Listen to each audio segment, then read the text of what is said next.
Good evening everyone. आज हम start करते हैं business study chapter 1 business trade and commerce, है ना, लेक्चर 2। अभी तक हम लोगों ने देखा बिजनेस क्या होता है, फीचर्स क्या हैं, है ना, बिजनेस प्रोफेशन और एम्प्लॉयमेंट में क्या रिलेशन है ना, वो एक दूसरे से अलग कैसे है, और बिजनेस एक्टिविटी क्या होता है। अब इसके आगे हम लोग, है ना, देखते हैं, है ना, आगे का हमारा टॉपिक है objective of business. Objective of business, तो ऑब्जेक्टिव ऑफ बिजनेस का मतलब कि जैसे हम लोग का ऑब्जेक्टिव क्या है, पढ़ने के पीछे, हम लोग को पढ़ने के पीछे कि भाई, है ना, जॉब लेना है, बिजनेस करना है, या आपको विद्वान बनना है, या नॉलेज के लिए आप पढ़ते हो, है ना। तो उसी तरह से बिजनेस का ऑब्जेक्टिव क्या है ना, उद्देश्य, उसका एम, पर्पस क्या है। तो फर्स्ट उसका पर्पस है ना, मार्केट स्टैंडिंग। मार्केट स्टैंडिंग का मतलब जिस मार्केट में हम बिजनेस करने जा रहे हैं, है ना, उस मार्केट का age group, taste, preference, hobby, है ना, क्या है, इसे ये जानने से आपको पता चलेगा कि कौन सा हमको बिजनेस और किस स्केल पे हमको बिजनेस करना चाहिए। उसके बाद है आपका number 2 innovation.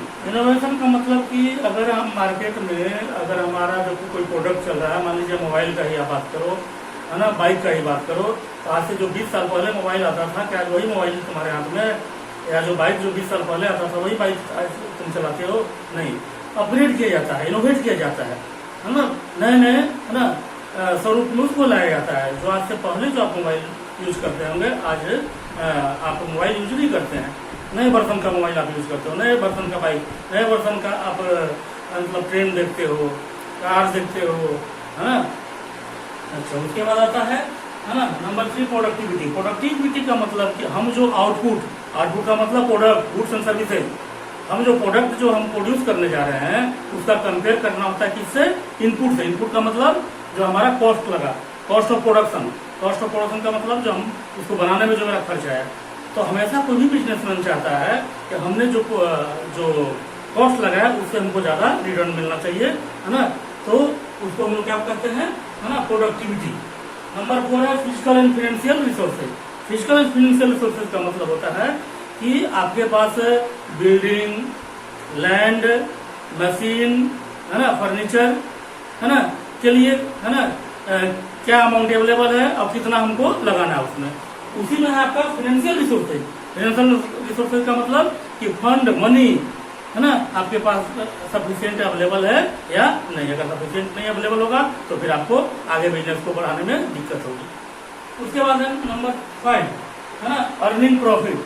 Earning profit is the basic part of business. अगर हमको प्रॉफिट अर्न ही नहीं होगा तो क्या लंबे समय तक बिजनेस को में हम सर्वाइव कर सकते हैं? नहीं। तो बिना प्रॉफिट का हम क्या कर सकते हैं, बिजनेस को बहुत लंबे समय तक नहीं चला सकते हैं। उसके बाद है लास्ट इसका पॉइंट है सोशल रिस्पॉन्सिबिलिटी। सोशल रिस्पॉन्सिबिलिटी, सब कुछ आपने कर लिया, प्रोडक्टिविटी कर लिए, कॉस्ट से आपने कंपेयर कर लिया, फिजिकल फाइनेंशियल रिसोर्सेज देख लिया, इनोवेट कर लिया, मार्केट को स्टैंड कर लिया, प्रॉफिट भी कर लिया, लेकिन यही आपका उद्देश्य नहीं खत्म होता है ना।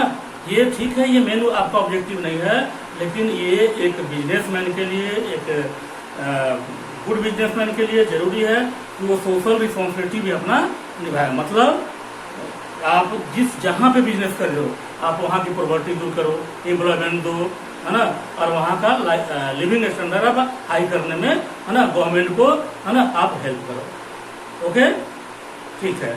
अब इसके बाद हम लोग, है ना, नेक्स्ट टॉपिक स्टार्ट करते हैं। आइए तो समझते हैं नेक्स्ट आगे का topic, business risk. Business risk, business risk का मतलब क्या होता है? बिजनेस में ऑलरेडी रिस्क रहता है, कभी बाढ़ का, कभी स्ट्राइक का, कभी, है ना,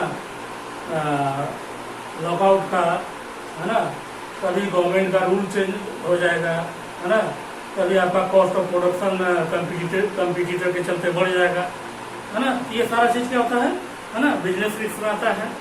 अच्छा, तो बिजनेस रिस्क, है ना, क्या है ये तो हम लोग समझ लिए, है ना, और क्या होता है, लेकिन इसके बाद इसका हम लोग नेचर जानना चाहेंगे, है ना, क्या कि इसका नेचर होता क्या है। तो इसका नेचर को जानने के लिए हम इसको पॉइंट वाइज आपको समझाना, है ना, हम ज़्यादा अच्छा समझते हैं। इसको पॉइंट वाइज मतलब नेचर को समझा जाए, है ना। तो नेचर को पॉइंट वाइज हम लोग समझते हैं कि बिजनेस रिस्क जो होता है, यानी रिस्क जो होता है वो बिजनेस का इसेंशियल पार्ट होता है। कोई बिजनेस आप करो, चाहे आप किसी लेवल पे करो, छोटे लेवल पे करो, मीडियम लेवल पे करो या बड़े लेवल पे करो, है ना, लेकिन आपका जो बिजनेस में जो है वो रिस्क रहेगा ही। चाहे वो टाटा करे या जनरल स्टोर वाले हों या जो ठेला चलाते हैं या सब्जी बेचते हैं या जो फल चलाते हैं, है ना, सारे में बिजनेस के बिजनेस में रिस्क होता है।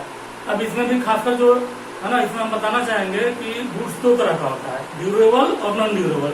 ड्यूरेबल गुड्स लंबे समय तक जो चलता है, जैसे आयरन लोहा स्टील हो गया, है ना, वो खराब नहीं होता है ना। लेकिन जो नॉन ड्यूरेबल जैसे सब्जी हो गया, फल हो गया, है ना, मछली हो गया, है ना, इसमें बहुत ज्यादा रिस्क होता है ना, कि भाई आपका खराब हो जाएगा। खराब हो जाएगा तो क्या होगा, आपका सामान खराब हुआ तो रोज आप चले जाएंगे, ठीक है। दूसरा इसका है नेचर अनसर्टेनिटी। हर एक बिजनेस में अनिश्चितता होती है।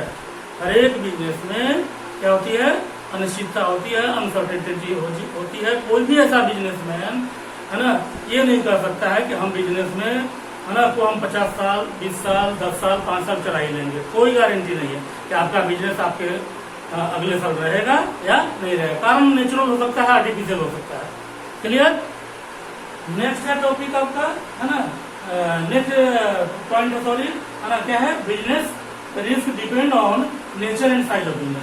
अब आपका जो बिजनेस में रिस्क है ना, अगर बड़ा स्केल का बिजनेस है तो बड़ा बिजनेस रिस्क रहेगा, बड़ा लॉस होने का चांस रहेगा, है ना। अगर ड्यूरेबल गुड्स का रहेगा तो ड्यूरेबल होता है जो लंबे समय तक चलेगा, है ना, उसमें रिस्क कम रहता है। लेकिन नॉन ड्यूरेबल जो जल्दी खराब हो जाता है जो सामान, जैसे आपको बताया, है ना, सब्जी हो गए, वेजिटेबल्स हो गए, फ्रूट्स हो गए, फिश हो गए, है ना, इसमें क्या हो, तो ये डिपेंड करता है ना, कि कितना बड़ा लॉस या कितना छोटा लॉस हो सकता है। अब अगर बिजनेस अगर आपका बड़ा है ना, अगर आपका लार्ज स्केल पे है तो बड़ा भी लॉस होने का संभावना है ना, अगर छोटा है तो छोटा होने का संभावना रहेगा। क्लियर। एंड लास्ट इसका पॉइंट है ना, प्रॉफिट और रिवार्ड ऑफ फॉर रिस्क। या बोल सकते हैं profit is the reward of risk. आप रिस्क लेते हो तभी प्रॉफिट होता है, बिना रिस्क लिए आपको प्रॉफिट नहीं होता है। आप जितना ज्यादा रिस्क लोगे बिजनेस में उतना ही ज्यादा प्रॉफिट होगा। अब रिस्क लेने का मतलब कि हम पटना में मान लो बिजनेस कर रहे हैं, हम दिल्ली में बिजनेस कर रहे हैं, लेकिन हम उसको पूरे ऑल ओवर इंडिया उसको एक्सपेंड करना चाह रहे हैं।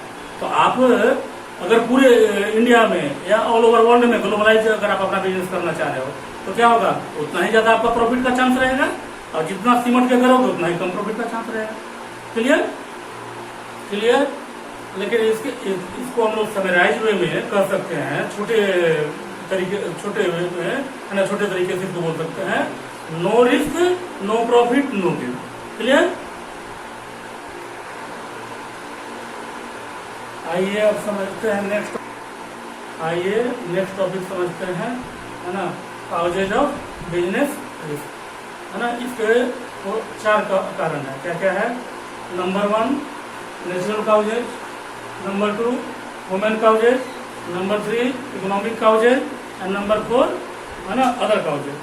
तो नेचुरल काउजेज में क्या क्या आता है, जो नेचर के द्वारा दिया गया हुआ कारण है। क्या कारण है, फ्लड, है ना, फैमाइन, अर्थक्वेक, है ना, अर्थक्वेक, और उसके बाद क्या है, हेवी रेन। इस कारण से जो हमारा रिस्क होता है उसको हम लोग किस में लेते हैं, है ना, ये नेचुरल काउजेज में लेते हैं।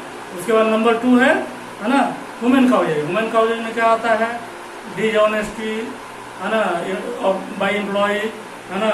उसके बाद क्या आता है, केयरलेसनेस ऑफ एम्प्लॉय, है ना, stoppage of work, strike by trade union, है ना, मजदूरों के द्वारा, है ना, लॉकआउट कर देना, स्ट्राइक कर देना, ये क्या आता है ना, ह्यूमन काउजेज में। नंबर 3 है इकोनॉमिक काउजेज। इकोनॉमिक काउजेज में क्या होता है ना, इकोनॉमिक काउजेज में होता है है ना, कि आपका जो गुड्स एंड सर्विसेज जो प्रोड्यूस कर रहे हैं उसका डिमांड कम हो जाना। क्यों? क्योंकि नया कंपटीटर आकर के, है ना, और आपके जो प्राइस को प्रभावित करता है, कम प्राइस पे क्वालिटी का गुड्स तो क्या कर देता है ना, वो सेल करता है, तो जिससे आपका क्या होता है, बिजनेस इफेक्टेड होता है, प्रभावित होता है। क्लियर? नेक्स्ट है अदर काउजेज। अदर काउजेज में क्या होता है, जैसे पॉलिटिकल डिस्टर्बेंस, है ना, पॉलिटिकल डिस्टर्बेंस जैसे आता है ऐसा कोई इवेंट जिसको हमने, है ना, कभी सोचा नहीं था। जैसे भी करंट में एग्जांपल आप समझ सकते हो, है ना, अमेरिका द्वारा, है ना, अमेरिका के द्वारा क्या जो टैरिफ जो थोपा जा रहा है आप लोगों के ऊपर, है ना, तो टैरिफ लगाने से क्या हो रहा है कि हमारा जो एक्सपोर्ट जो है और इम्पोर्ट क्या होगा, प्रभावित होगा। और प्रभावित होगा तो क्या होगा, हमारे, है ना, बिजनेस इनकम पर क्या होगा, है ना, अफेक्ट डालेगा वो। क्लियर? है ना।